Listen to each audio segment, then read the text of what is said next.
I knew something was wrong the moment I stepped into the venue. Weddings are supposed to smell like roses and champagne, but all I smelled was cold marble and resentment. My sister, Lila, had chosen a converted mansion for her big day, huge chandeliers, velvet drapes, tables heavy with gold trim. I stood there in my pale lavender dress, clutching the gift I'd wrapped the night before with trembling hands, telling myself that this time, she'd treat me like family. But then the coordinator, a stiff woman with a clipboard, approached me. "Amelia Reed?" she asked, barely glancing up. "Yes," I said, forcing a smile. "You're seated in Section H, down this hallway." She pointed to a dim corridor that branched away from the grand ballroom.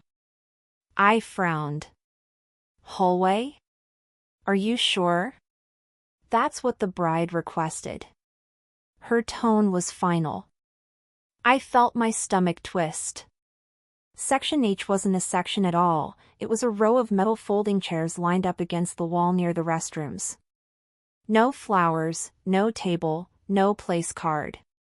Just a sheet of paper taped to a chair with my name scribbled in marker. I just stood there staring at it, heat rising in my face.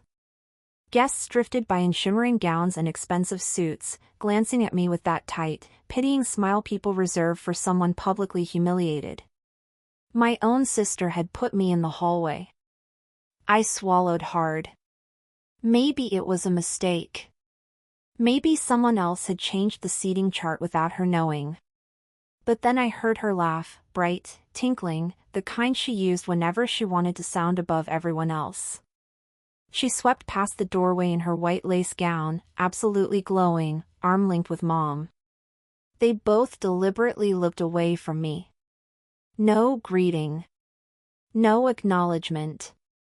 Not a mistake. A message.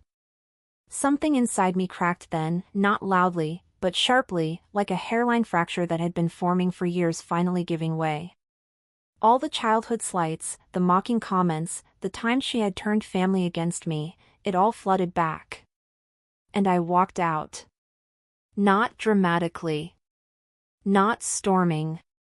I just left. Quiet, invisible, exactly the way they'd arranged it. I got into my car, hands shaking so badly I had to grip the steering wheel just to keep steady.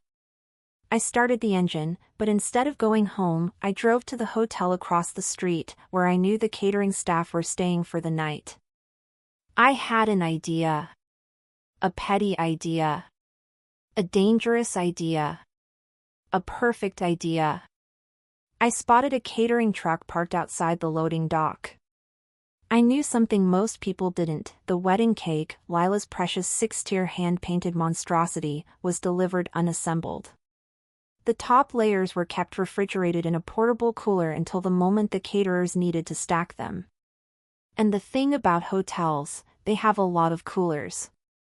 I walked inside as if I belonged there. I'd always been good at mimicking confidence. Found the kitchen hallway, ducked into the service area, and scanned the rows of identical white coolers. Layer 5, white chocolate passion fruit. Layer 6, dark chocolate raspberry. Her favorites. I checked the hallway. Empty. Then I opened the cooler. That cake layer was her pride. She'd bragged about it for weeks, about how it cost more than my monthly rent. I didn't smash it. That would have been too obvious, too crude. Instead, I slid the entire tier out, placed it on the stainless steel counter, and took the small bottle of food-safe pink dye I'd bought earlier for a project. It wasn't harmful, just messy, staining everything it touched. I drenched the underside of the cake layer with it, hidden, invisible until lifted. Then I carefully placed the cake back into the cooler, closed the lid, and wiped my hands. Then I left the hotel, walked to my car, and waited. It didn't take long. An hour later, my phone buzzed. 5 missed calls from Mom. 3 from my aunt. 1 from the wedding coordinator. Good. I didn't answer. Instead, I drove home, made popcorn, curled up on the couch, and waited for the inevitable explosion. It took 90 minutes. The ranting voicemails came first, screaming, panicked, furious. Amelia, what did you do? The cake is ruined. Your sister is hysterical. The dye got all over her dress when she tried to help the caterer lift the top layer. It spread down the tiers like blood. People thought it was some kind of prank. Guests are leaving. The photographer caught everything. I listened to each message twice. Then the final voicemail came, quiet, shaky. It was Lila. Why would you embarrass me on my wedding day? I laughed, a bitter, broken laugh I didn't even recognize as my own. When I finally called her back, I kept my voice cold. You put me in the hallway, Lila. Like trash. There was a silence so heavy I could feel her breathing. I didn't think you'd actually come, she whispered. I thought you'd stay home. It was simpler that way. So you planned to humiliate me? She didn't answer. She didn't have to. Well, I said, I guess we both got what we wanted. What does that mean? She snapped. It means I'm done hiding in your shadow. Then I ended the call. But the real twist came the next morning.